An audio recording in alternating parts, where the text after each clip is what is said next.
So, The Last Story.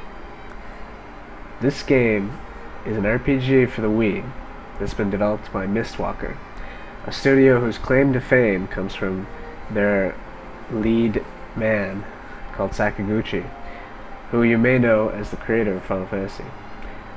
This gentleman left Square after Final Fantasy V and went on to create Mistwalker, who have made such games as Blue Dragon, Lost Odyssey, and The Last Story. So they've got some good games under their belt.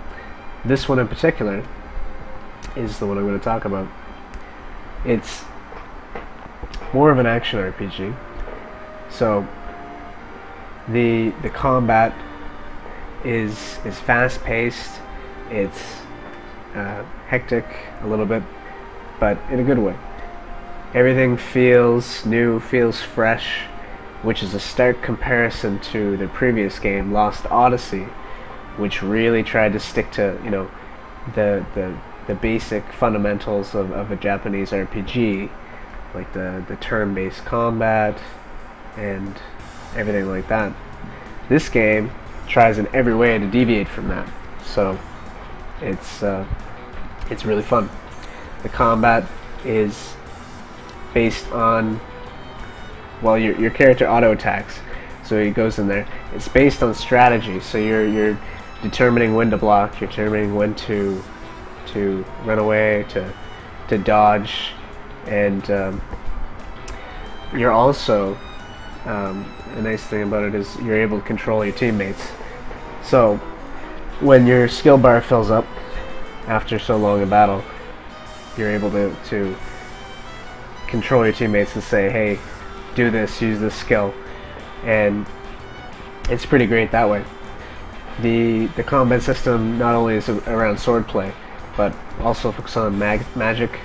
So mages will put down magic circles, and you've got to break those circles by using this attack. And what happens when you break that circle is that the effect will happen on the battlefield. So in some cases, like if it's ice that's been laid out, the enemy will have more likely to slip and fall. Or if it's fire, their guard will break. So things like that keep combat fresh, keep combat different. The game forces you to learn these skills with certain battles. After it's taught you the skill, after there's a tutorial about it, you can choose to watch it or not.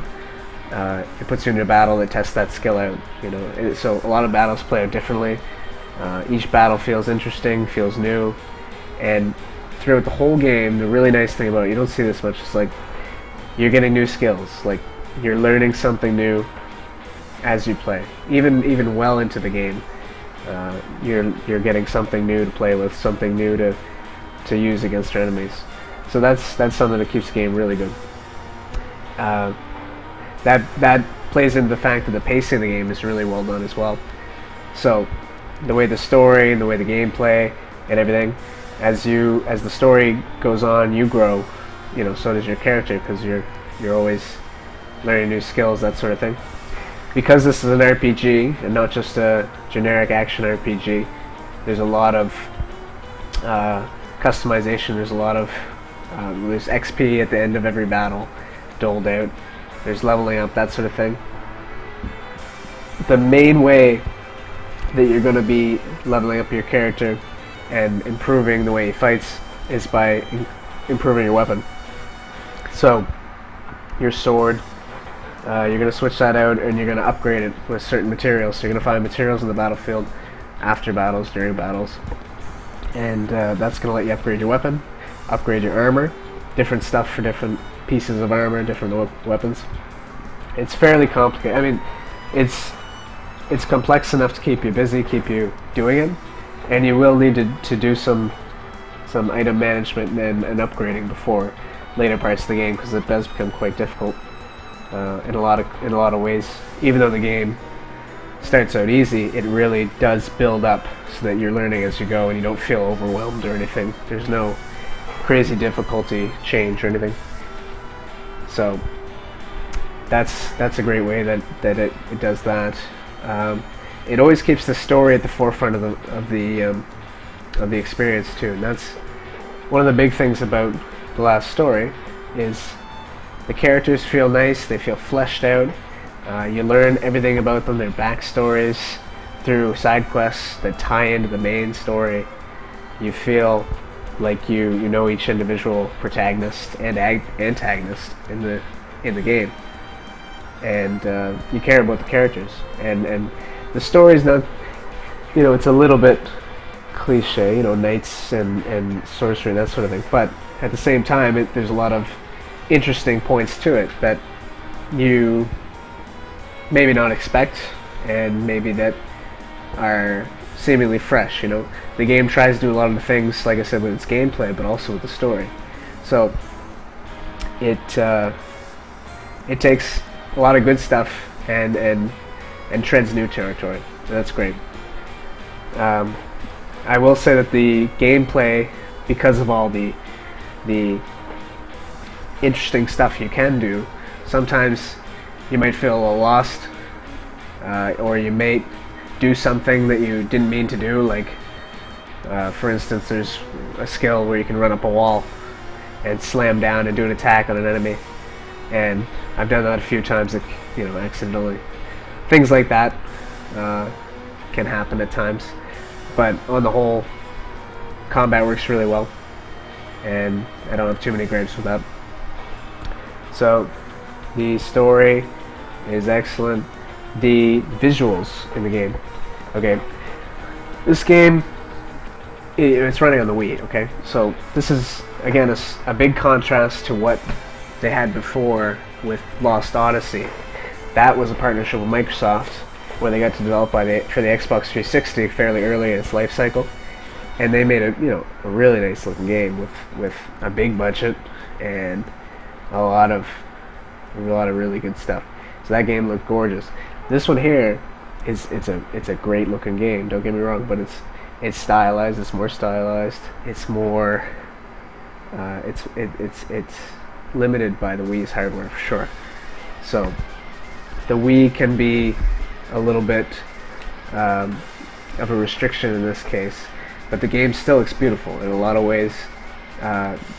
They did what they could with the budget and with the hardware, and I mean, everything looks really good for what they got. And the hardware does stutter a little bit sometimes. Frame rate goes down a little bit when there's a lot of stuff going on. That's kind of to be expected. But everything looks great. Everything plays great in that respect. You get lots of little effects like glowing weapons and skills, glowing things, particles. Yeah, and that's great. I'm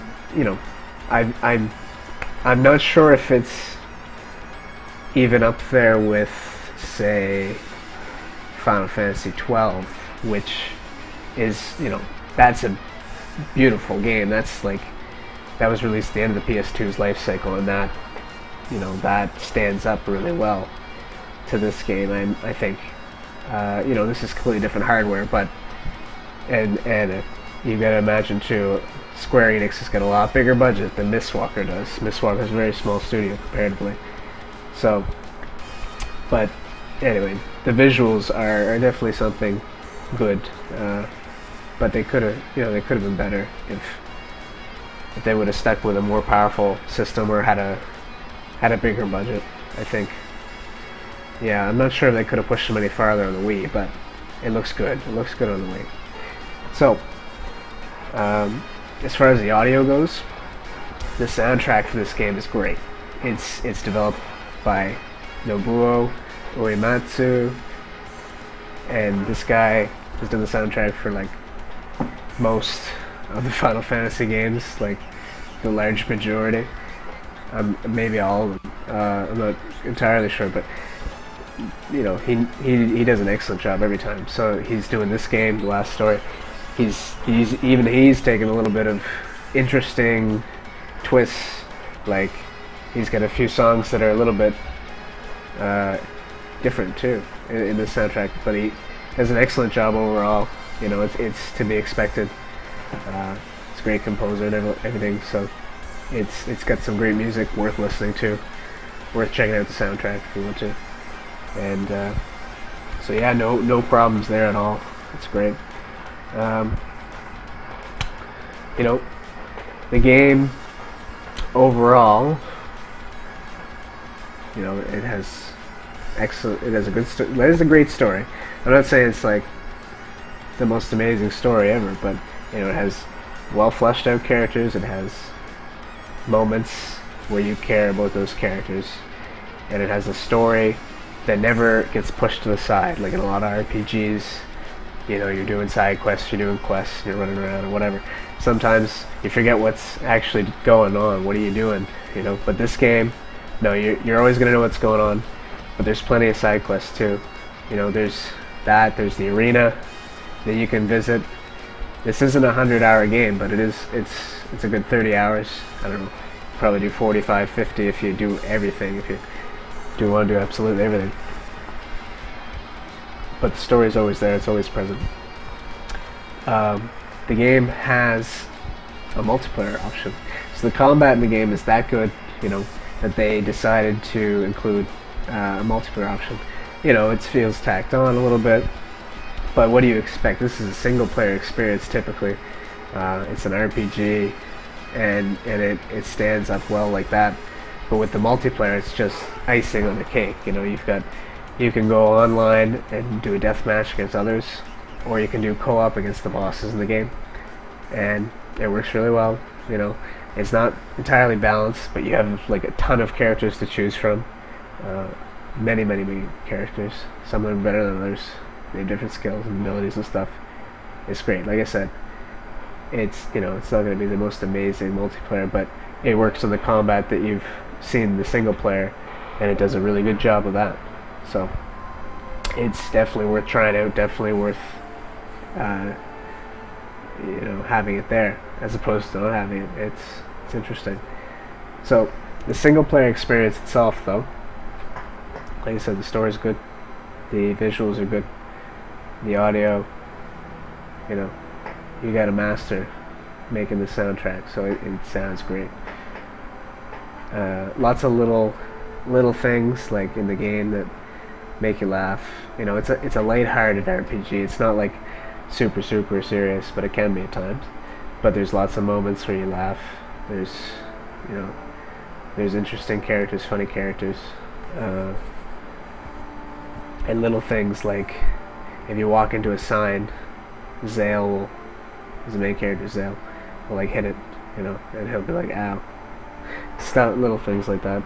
And you can knock people over with bananas. You put bananas and they'll slip and fall in that.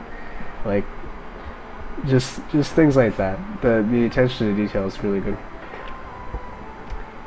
Also, yeah, you know, each character's unique in their own way. Like I said, Zale is the main character. He's, you know, innocent and nice, and I don't know if he's naive, but he doesn't seem really bothered by too much that's going on, but he's always trying to do the right thing, you know. Seems like a typical good character, but there's lots of questions that he must face, lots of trials that he has to deal with in the story and the gameplay and that. So it's compelling, you know. You're not going to forget about the story. It's a very memorable, interesting thing, and that's the most important thing to me in an RPG. You know, combat is important, obviously, and this game, I think it nails it. It does a really great job of doing a brand new combat system that stays fresh through the whole game. That's something a lot of games have trouble with, because it's constantly introducing new stuff, and that's great. You know, it does everything pretty well, this game. You know, nothing like perfect. You know, it's got a little bit of, you know, flaws, like I said, with the hardware limitations can be an issue, and, you know, combat sometimes gets a little hectic, and maybe you mess up something that you meant to do something else, and that might be your fault, might be the game's fault. But, you know, these gripes aside, everything is really well done. And this studio you know, they do a good job. Lost Odyssey was good. Blue Dragon was good, and now they've added another one, and I'm looking forward to the next game. So the last story, all together, overall, I'd say the game's worth playing for sure. Like I said, it's short by RPG standards. By other game standards, it's pretty good. It's 30 hours at least. I think it took me like 35 or something. So it took, you know, if you're stopping to admire the scenery a little bit, it could take you a little bit longer. If you want to do all side quests and everything, it's going to clock in more than that, 45, 50 hours probably. You know. So the game gets 4 out of 5 from me. And check it out. It's great. Alright, so this has been a review for the last story. Thanks for watching.